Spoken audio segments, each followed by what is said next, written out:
Good morning guys, at yon, nandito tayo sa bahay ngayon. Gawa ng kakatapos lang na mission namin itong mga nakaraang araw. So, sinetel muna namin yung mga beneficiary para sa ganun. May ayos muna sila. So, yan. Ngayon, dito muna kami sa bahay. Hindi muna kami nag-mission ngayon kasi ang schedule naman namin sa ngayon is mag-prepare para sa pag-alis bukas. So, yan.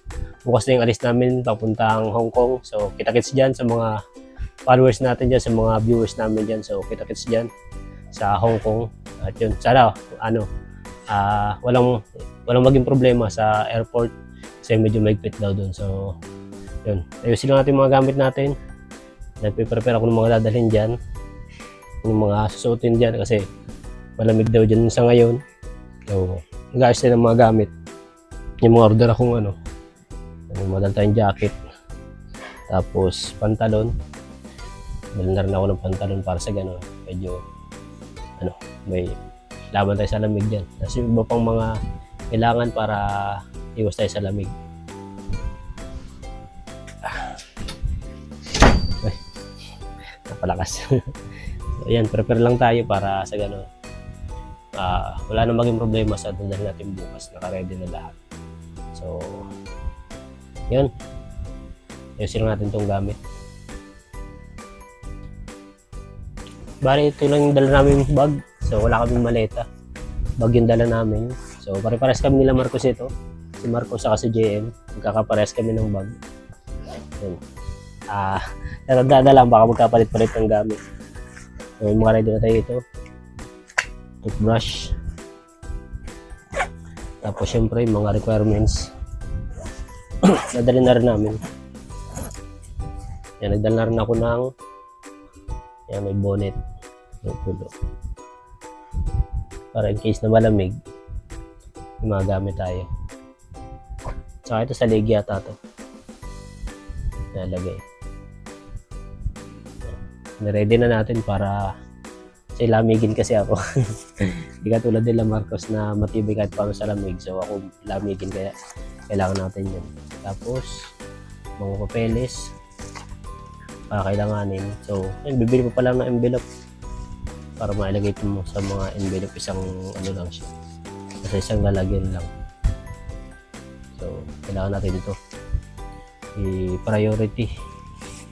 Kasi pag hindi maayos yan, baka di tayo makaalis.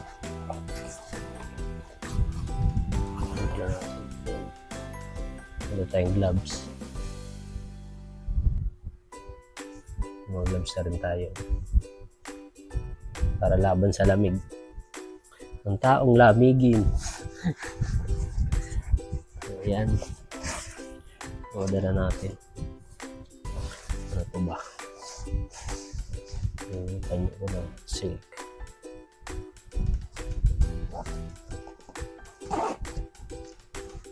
Saan natin ito lalagay? Tignan natin ito. Para madaling kuhain, nasa harapan lang. Yung mga to. Yung mga paglapag ng Hong Kong is magagamit na agad. So, sa bungad lang para madali siyang kuhain.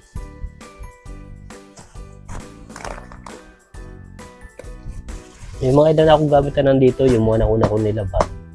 So, nandito sa baba. So, ang prepare ko na lang yung mga nauling laban, mga jacket ko. May model tayong jacket dito. Pwede na ito pang Hong Kong.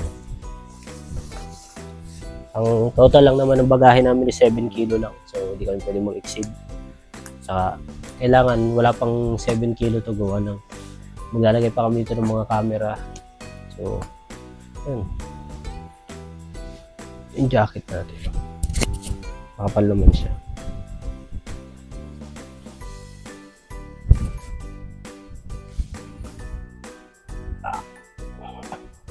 Ano tayo ng jacket. Tapos long sleeve na rin pang ilalim ko para talagang hindi tatagos yung lamig. Medyo mahina tayo sa lamig.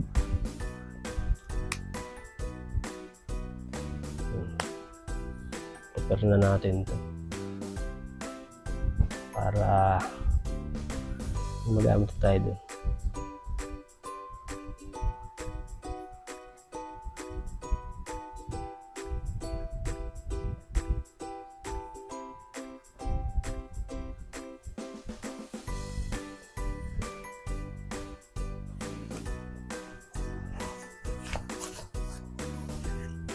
Tapos yan, towel. Para pag liligo doon, baka walang towel sa hotel. May sarili tayong dala para sigurado. So, yan. Magaan lang naman to. In-order ko lang to na tag 60 lang yata ito. In-order ko lang. Para magaan lang siya. Hindi makadagdag timbang sa Tapos syempre, mga pantalon. So, dalawa pa lang yata ito. Nasaan ko ba yung Tiniklip ko yata. Nagtiklip ako ng pantalon.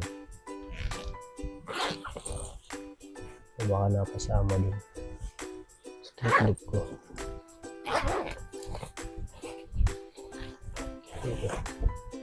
Yan, mga pantalon tayo. Siguro ito yung susutin ko sa airport. Tapos, may jogging pants pa ako nasa labas. Pero mga kapal yung dinadala ko para iwas nga sa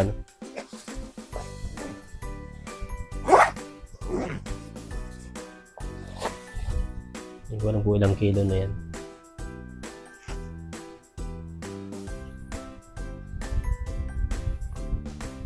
Sila commander naka-prepare na rin. Nauna na sila mag-prepare. Saka yung mga bata.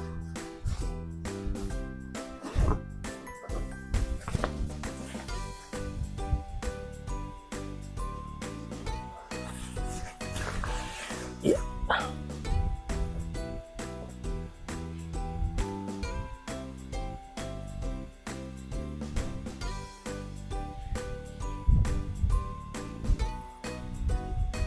Baka suotin ko na sa biyahe kaya hindi ko nasisilid to. Ito ilalagay.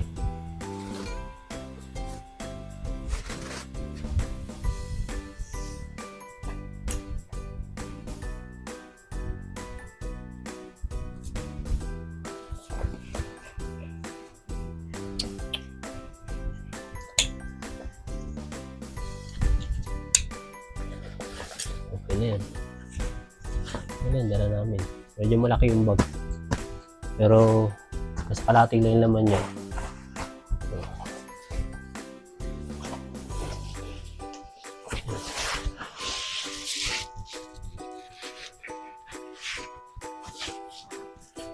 Hindi mo mala natin. Okay na yan. Pwede na.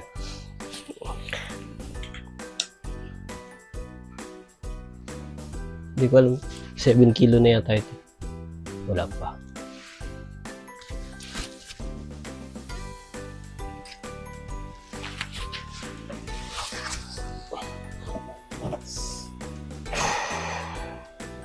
Ready lang natin. Yan.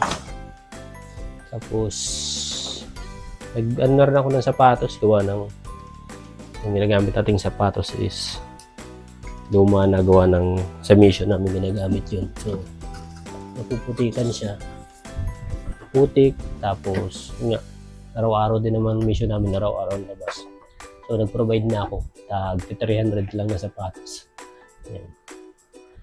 300 lang siya. Sa ano ko lang, in-order sa TikTok. Order lang ako ng ganito.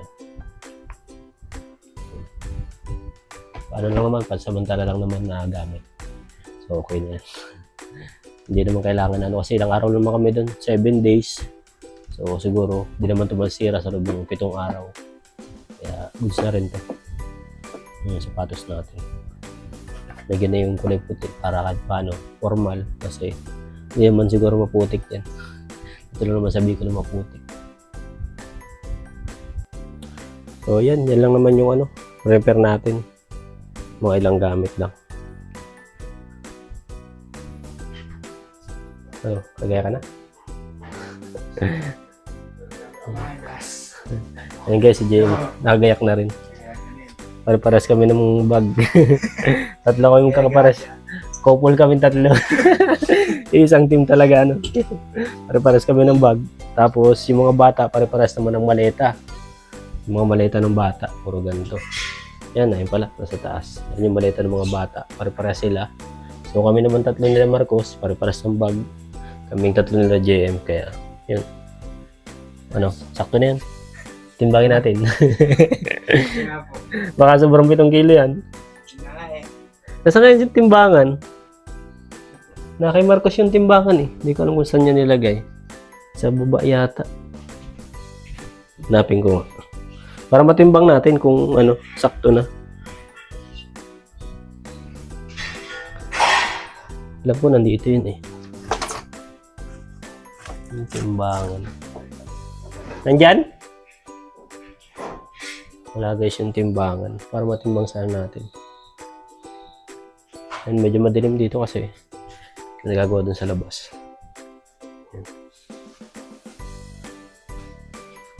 Nag-welding dun sa labas.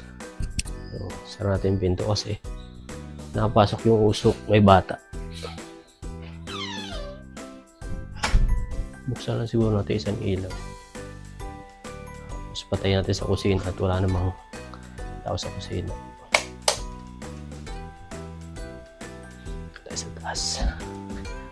Yeah. Nakita mo? Jem. Nakatimbangan. Nakamark yun eh. Yung mga gamit namin. Yung mga camera.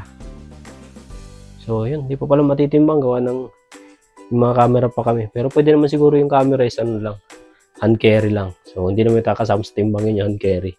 Kaya yung mga bag lang kailangan timbangin kung ilang kilo na ba. So 7 kilo lang yung luggage namin na allowed na pwedeng dalhin. So yun. The rest siguro hand carry lang. Mga camera namin.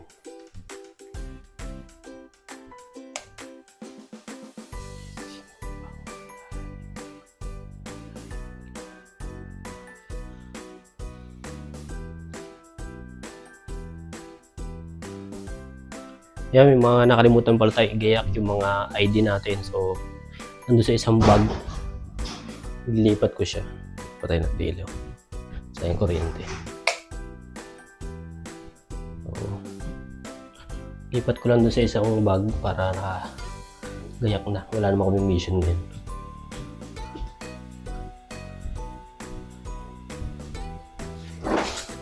Gumawa ka dyan ng damit. Uy, bawal. Sensor. Bawal yan. Hindi tayo. So, yan. Gayak na ko yung mga ID pala nakalimutan ko. Gayak natin mga ID. So, yan guys. At pasensya na, naligo muna ako. At nalimutan akong maligo, nagagaya ko kanina. Kakatapos pa lang namin magpagupit. So, yun. Kaya pala sabi ko, ang katinong pakiramdam ko at puro buhok pa ako sa damit. Kaya yun, ligo muna ako saglit para makapag-ayos na ulit itong mga gamit natin. May prepare natin at para bukas wala nang problema pag alis. So, yun. Sila Marcos, si Commander naglabas gawa ng nag-aasikaso sila ng iba pang requirements na kakailanganin sa kapatid ni Commander, saka mga iba pang kailangan ni Marcos para sa ganun, walang maging problema sa pag-alis namin papuntang Hong Kong. So, kita-kits dyan sa Hong Kong. So, yan guys, at nakaprepare na yung mga gamit natin. So, yan.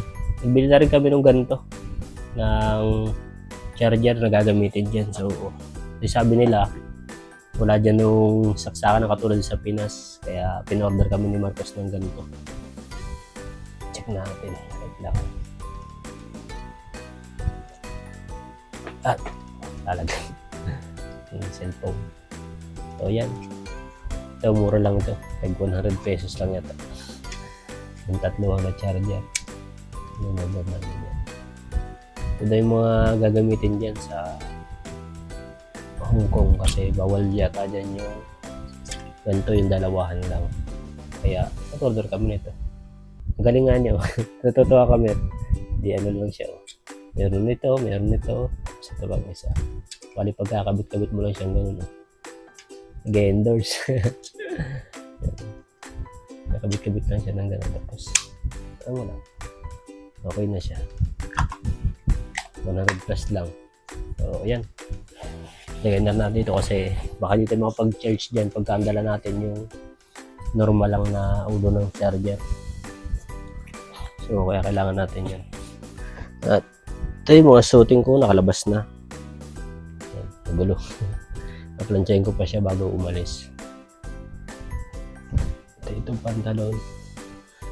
Naka-ready na yan para pag bukas is siguro maaga kami alis bukas para maaga na sa airport na kami. Gawa ng, alam nyo yun, marami pang asikasuhin dyan na mga requirements. Kung sakali mo matagalan is abot tayo sa ano, kaysa yung late na mag-aasikaso ng mga pag sa interview na yun kung magka-problema pa maayos agad. So yun, kaya dapat maaga tayo nandun na sa airport, hindi pwedeng malate. Gawa ng pag na late, iwan. Ano pa ba? Wala naman na siguro ibang prepare. Yan, medyo ano lang yung gupit natin. Clean cut lang tayo ulit. Kasi yung marami natutuwa na ganito lang yung buhok natin. Saka nasawa na rin na magpahaba ng buhok kasi ilang taon na rin siguro nagpahaba ng buhok. Siguro simula pa nung nasa Batangas kasi ako, long hair na ako. Bali, halos kulang-kulang 3 taon, ay 2 taon may kita kong ano, long hair. Tapos pag uwi ko ng Bicol, pinariban ko kasi hindi ko nagustuhan. Nagustuhan ko siya nung una, pero nung habang natagal parang hindi ko siya parang nagmumukhang babae. Kaya yun, pinaano ko ulit, pinakalbo ko ulit, pagkakalbo, pinatubo ko ulit, nagpahaba ulit ako ng buhok. Yun na nga yata, nasa shop na ako, nasa cake shop na ako noon. Tapos hanggang dito lang yata nagpagupit ako noon. Tapos pinakalbo ko ulit, tapos nagpatubo ulit, nagpahaba ulit. Yun na yung nasa, dito tayo kila Marcos, yung pagbablog na. So yun na yung last. Tapos ngayon, clean cut naman tayo. Yan, clean cut naman. Para, ano naman, bago din sa paningin ng tao, bago din sa mukha natin. Diyan lang, kalbo lang tayo. Yan. Tapos yung sa Abbalbas, okay na siguro yan. Kasi natubo, ang bilis niyang tumubo guys. Pagka ano, naahit ko, ang bilis niyang tumubo. Kaya, hindi ko na lang ahitin. Okay naman siguro yan. Para, alam niyo yun, lalaking lalaki. Matured tingnan. So, yun. The rest, okay naman na yung gamit natin. Antayin na lang natin bukas pag alis. So, yun. Saka, yun nga pala, salamat sa ano, sa mga comment nyo doon sa nangyaring vlog kahapon. Ano isa nga? Kahapon ba? Kahapon. Kahapon yung kailangan niya. So, alam naman natin niya yun, yung papasaya namin sa kanya. So ibang viewers, nag-ano na, wag daw natin biruin si Ninya ng gano'n. So, yun. Bago naman kami nag-vlog doon, alam na niya na gano'n yung ano namin, yung magiging setup. Para lang masaya yung vlog. Hindi naman puro stress. Kasi dati pa naman namin ginagawa yun sa lahat ng followers namin na noon pa, matagal na yung followers. Alam naman nila na noon pa ginagawa natin sa mga beneficiary, nasa Kapalongga pa. Marami na tayong na-experience niyan. Kaya sabi ko nga parang naulit na naman kasi doon marami tayo doon. Kay Nanay Shirley, kay pa ba? Kay Nanay Isin, kila Jojo, kila Herlin, kanino pa. Lagi naman tayong kumbaga, parang ano na, parang yun na rin yung way namin na pagpapasaya pagka alam namin yung beneficiary is malungkot. Yun. Tapos yung paulit-ulit yung vlog na stress, kasi kami na-stress din yung paulit-ulit na stress. Kaya sabi namin, may mga ganun kaming episode na kailangan namin gumawa ng way para maging masaya yung pag-vlog, yung vlog sa kanila, maging masaya yung beneficiary, maging masaya yung manood natin. So, yun. Ganun yung ginagawa namin. So, alam naman ng mga viewers yun, yung mga noon pa naman naming followers, alam nila niya, madalas naman namin ginagawa ni Marcos yun. Ako talaga lagi yung suki sa ganyan na pag may beneficiary medyo bibiroin ng gano'n. So, pero bago naman namin ginagawa, alam naman nila. So, kaya hindi yung mga nakakatakot na iba na baka ma-attach. So, hindi naman siguro. Kasi kinakausap namin bago namin gawin yung isang bagay na yun. So, yan. At hindi ko sure. Isa, abangan nyo lang mga susunod na vlog namin pagbalik namin dito. Yung mga susunod sa mga natuwa. So, yun. Maraming salamat sa inyong lahat. Sa mga patuloy nakasubaybay sa team namin. Marcos team. So, yan.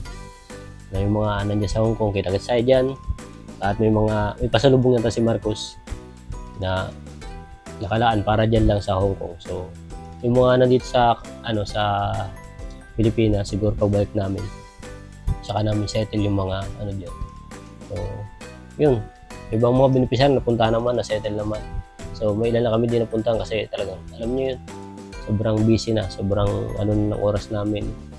Naghari na ng lakad namin kahapon, halos gabi na kami umuwi. Tapos ngayon pa, kami nga, sumingit lang kami ni Jem na magpagupit habang nailigo sila, commander sila Alma para mag-asikaso ng papel. So, yun, nagpagupit na kami kaninang maga. So, kaya lang, di kami agad nakaano gawa ng sarado pa yung gupitan. Kaya, no, saan kami nagpagupit? Alas 9 na nagbukas yung gupitan, kaya yun, alas 9 na tayo nakapagupit. At the rest, okay naman. Ayan. At, baba. So yan, kita-kits na lang dun sa sunod nating vlog. So subukan natin makapag-vlog ng pasensya na kayo at medyo hindi tayo nakapag-vlog alam niyo naman, sobrang schedule namin ngayon, sobrang busy ng schedule namin ngayon. Camera lagi ni Marcos yung hawak namin, tapos ang lakad pa namin, naghari talaga. Mabilisan yung namin para mapuntahan lahat ng beneficiary. Yan yung nagiging routine namin araw-araw. Kaya yun, pasensya na. So subukan natin pagka medyo na yung araw, yung oras medyo maluwag na. So, doon makapagtuloy tayo mag-vlog. So, salamat sa mga patuloy na nanonood pa rin sa vlog natin. Maraming salamat sa inyo lahat at ingat kayo palagi.